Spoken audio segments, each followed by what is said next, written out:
Faith Church, hope you're well. Another edition of House to House. I was reading this week in our Acts reading, Acts chapter 20. There's this little phrase that says that Paul went from house to house, spreading the message of the gospel. And I just thought of these house to house messages. It's in a way, it's what we're doing. My house to your house. We are trying to share the message of the gospel to encourage each other. Jesus teaches us a lot of things that are really difficult. The Sermon on the Mount is filled with those. We've been walking through those on Sunday mornings. But I think it could be argued that the teaching for this coming Sunday from the end of Matthew 5 is probably the hardest thing that Jesus ever teaches his disciples to do, which is to love your enemies. He says in that text, you've heard it said that you should love your neighbors, but that it's okay to hate your enemies. But I say to you, he says, you should love your enemies and you should pray, you should bless those who seek to do you harm. I don't know if there is a more difficult teaching that Jesus ever gives to his disciples. And it's really hard to spin it. He doesn't leave much wiggle room for what he's saying here. He wants us to love people and to seek to bless people who are out to get us, who are against us, who would do us harm.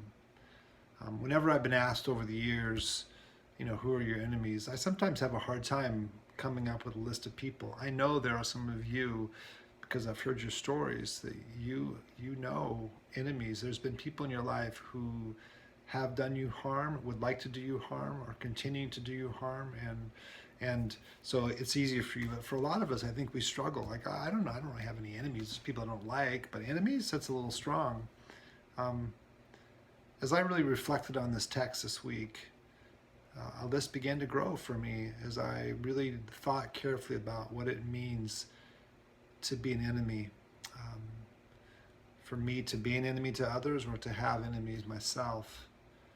And my request for you this week, this next couple days as we prepare for Sunday, would be to read the text. It's Matthew 5, verses 43 to 48. It's very short.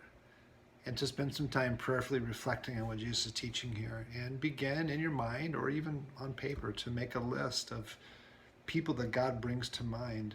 Who are your enemies? People you know or people you don't know. People who would not be upset if harm came to you in some way. People that if harm came to them, maybe you wouldn't be happy, but you wouldn't really care that much. You're at least apathetic. I think the more we think about this, we begin to realize we all have enemies.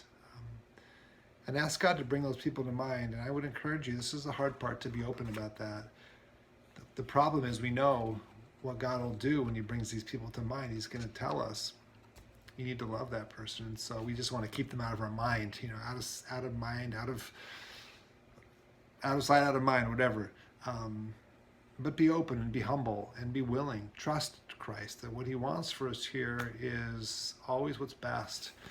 And so spend some time thinking about that, and even come Sunday morning with some people in mind as we reflect together on what Jesus is really saying here. I want to encourage you and tell you, I think Christ gives us a pathway here that's doable by his grace, with his help, for us to actually do what he says. I don't think this is something he puts out there and doesn't expect us to do. I really think he expects apprentices to love their enemies, but he gives us a manageable pathway for that to happen. We'll talk about that Sunday.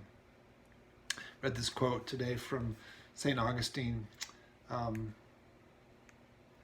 He wrote a long time ago, that your enemies have been created as God's doing. That they hate you and wish to ruin you is their doing.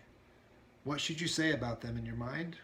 Lord, be merciful to them, forgive them their sins, and put the fear of God in them, change them. You are loving in them not what they are, but what you would have them become. And there's part of what I think we'll get at there. We don't love people for who they are, but we love people for who God has made them to become. I'm eager to worship with you Sunday, to be together as a community. Continue to encourage you. If you're comfortable being out in public, it's time to come back and be together in person.